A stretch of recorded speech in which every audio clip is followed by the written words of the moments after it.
Hello dears, हमारी इस video का टॉपिक है कोऑर्डिनेशन। तो कोऑर्डिनेशन को क्या माना जाता है? As an essence of management. और ये स्टेटमेंट किसने दी थी? जॉर्ज टेरी ने। देखते हैं कि कोऑर्डिनेशन की क्या इंपॉर्टेंस है मैनेजमेंट में। तो अगर आप अपनी बिजनेस को बेहतर ढंग से मैनेज करना चाहते हैं तो कोऑर्डिनेशन बहुत ही इंपॉर्टेंट रोल प्ले करता है, क्योंकि बिजनेस में बहुत सारी एक्टिविटीज़ होती हैं। परचेजिंग कर रहे हैं, सेलिंग कर रहे हैं, रिसर्च एंड डेवलपमेंट कर रहे हैं। तो अपने बिजनेस को स्मूथ वे में रन करने के लिए कोऑर्डिनेशन की ज़रूरत होती है। चीज़ें ऑर्डरली अरेंज हो रही हैं या नहीं हो रही, ये हम कैसे इंश्योर कर सकते हैं? Through the coordination. तो कोऑर्डिनेशन इज़ द फोर्स जो क्या करता है, सभी मैनेजरल एक्टिविटीज़ को, फंक्शंस को बाइंड करके रखता है। कोऑर्डिनेशन को माना जाता है as a soul of management. तो बिना कोऑर्डिनेशन के एम्प्लॉयर और मैनेजमेंट अपनी ऑर्गेनाइजेशन के गोल को अचीव नहीं कर पाती। तो सभी के लिए ज़रूरी है ताकि हमारी जो चीज़ें हैं वो हार्मोनी में रहे, डिसिप्लिन में रहे, और हम अपनी फंक्शन मैनेजर जो हमारा फंक्शंस है उनकी ऑब्जेक्टिव को उसे अचीव कर सकें।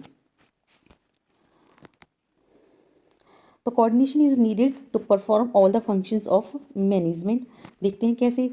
प्लानिंग कर रही हैं, सबसे फर्स्ट जो बेसिक फंक्शन और फर्स्ट फंक्शन है मैनेजमेंट का, वो क्या है? प्लानिंग है। तो प्लानिंग पर हमें कोऑर्डिनेशन की क्यों ज़रूरत होती है? ताकि जो हम ऑब्जेक्टिव हमने प्लान बनाया है, हमारा क्या ऑब्जेक्टिव है, और जो अवेलेबल रिसोर्सेज हैं उनके बीच में कोऑर्डिनेशन बन सके। ऑर्गेनाइजिंग है, डिफरेंट डिफरेंट डिपार्टमेंट है और डिवीजन के बीच में कोऑर्डिनेशन होना चाहिए। स्टाफिंग, हमने अलग अलग पोस्ट पर अलग अलग पर्सन्स को, क्वालिफाइड पर्सन्स को रिक्रूट किया है, उनके बीच में कोऑर्डिनेशन होना चाहिए। डायरेक्शन होना चाहिए। अगर कोऑर्डिनेशन नहीं है तो सुपीरियर और सबॉर्डिनेट के बीच में आपस में एक समझ नहीं बन पाएगी। कंट्रोलिंग, एक्चुअल रिजल्ट हमारा स्टैंडर्ड रिजल्ट के अकॉर्डिंग है या नहीं। तो इन सब चीज़ों के लिए हमें किसकी ज़रूरत पड़ती है? कोऑर्डिनेशन की। So coordination is needed at all levels of management.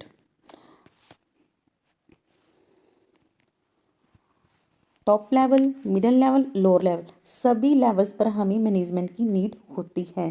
जैसे कि टॉप लेवल पर सीईओ एंड डायरेक्टर्स हैं, और मिडिल लेवल पर मैनेजर एंड सबॉर्डिनेट्स हो गई, लोअर लेवल पर एम्प्लॉयज़ एंड वर्कर्स हो गई।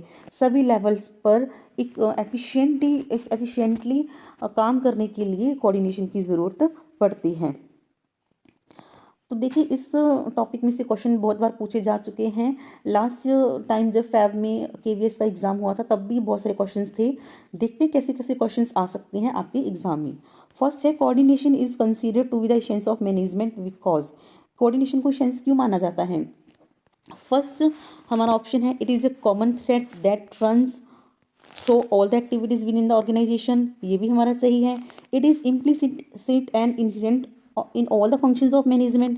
This is also correct. It is a force that bind all the functions of management. तो this is also right. तो हमारा आंसर क्या हो जाएगा? D, all of the above. Next question है, कोऑर्डिनेशन इज। कोऑर्डिनेशन को क्या माना जाता है? Functions of management, essence of management, objective of management, none of the above. तो हमारा आंसर क्या हो जाएगा? B, essence of management. ये कोऑर्डिनेशन को फंक्शन माना जाता है या नहीं माना जाता?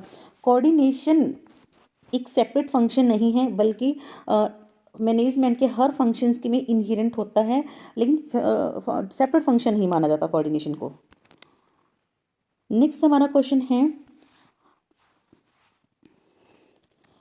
The essence of management which is pervasive and permits every functions of management is staffing, coordination, reporting and budgeting. तो हमारा आंसर क्या हो जाएगा?